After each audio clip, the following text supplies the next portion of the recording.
malo drhte ruke. Finale je jako blizu, samo treba odbraniti sledeći napad. Tako je, 5 razlike, veliko vođstvo za 24 sekunda, koliko je još ostalo. Žuri sada Đaveno, ali ne šutira niko. Prolazi vreme, kakav bezvezan šut i gotovo je. Sada je sigurno gotovo, Srbija u finalu.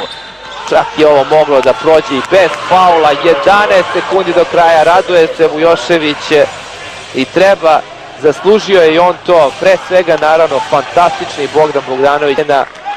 Gujaničić je iznudio slobodna bacanja i njegova partija izuzetno, 12 poena, evo i 13.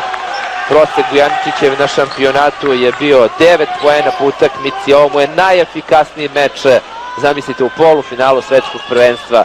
Prethodno je dao Hrvatima 12 poena, sada 14, svaka čast i Marku.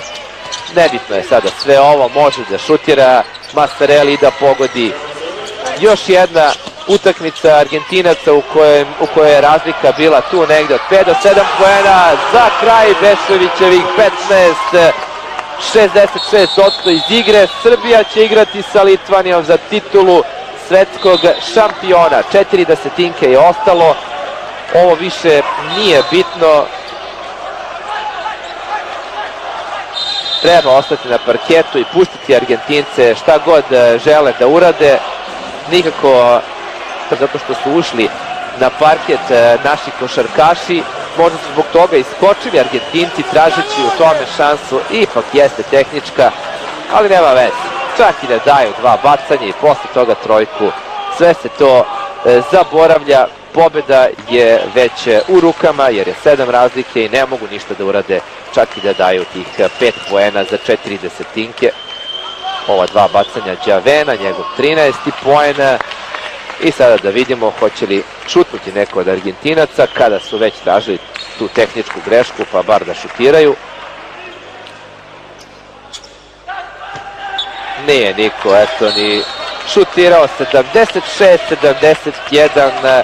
Prisustvovali smo još jednom velikom uspehu srpske košarke. Šta je sada bilo? Da li su bacili namerno u aut Argentinci pa da prave faul nad našim igračima? Nije sad to ni značajno. 76-71, velika radost, pobjeda koju je pre svega kreirao timski duh ekipe kada je bilo teško u poslednjoj četvrtini, kada se rezultat slomio. Zaista su odlično odigrali odbranu, ali u napadu Bogdanovićevih 18 poena u drugom poluvremenu će se pamtiti vrlo dugo. Uticao je mnogo taj momak na preokret od -7 koliko smo zaostajali početkom treće četvrtine. Prešli smo u vođstvo i uglavnom bili u prednosti u završnih 10 minuta. 25 poena uveče od 20 i 15 čini mi se moći da pratite na drugom programu RTS-a. Argentinci su kompaktna ekipa, međutim nedostaju im je još neko osim Delije i Đavena koji je odigrao solidno drugo polovreme. Sve čestitke još jednom iz Beograda. Kao 2007. srpska reprezentacija borit će se za titulu svetskog šampiona u kategoriji do 19 godina.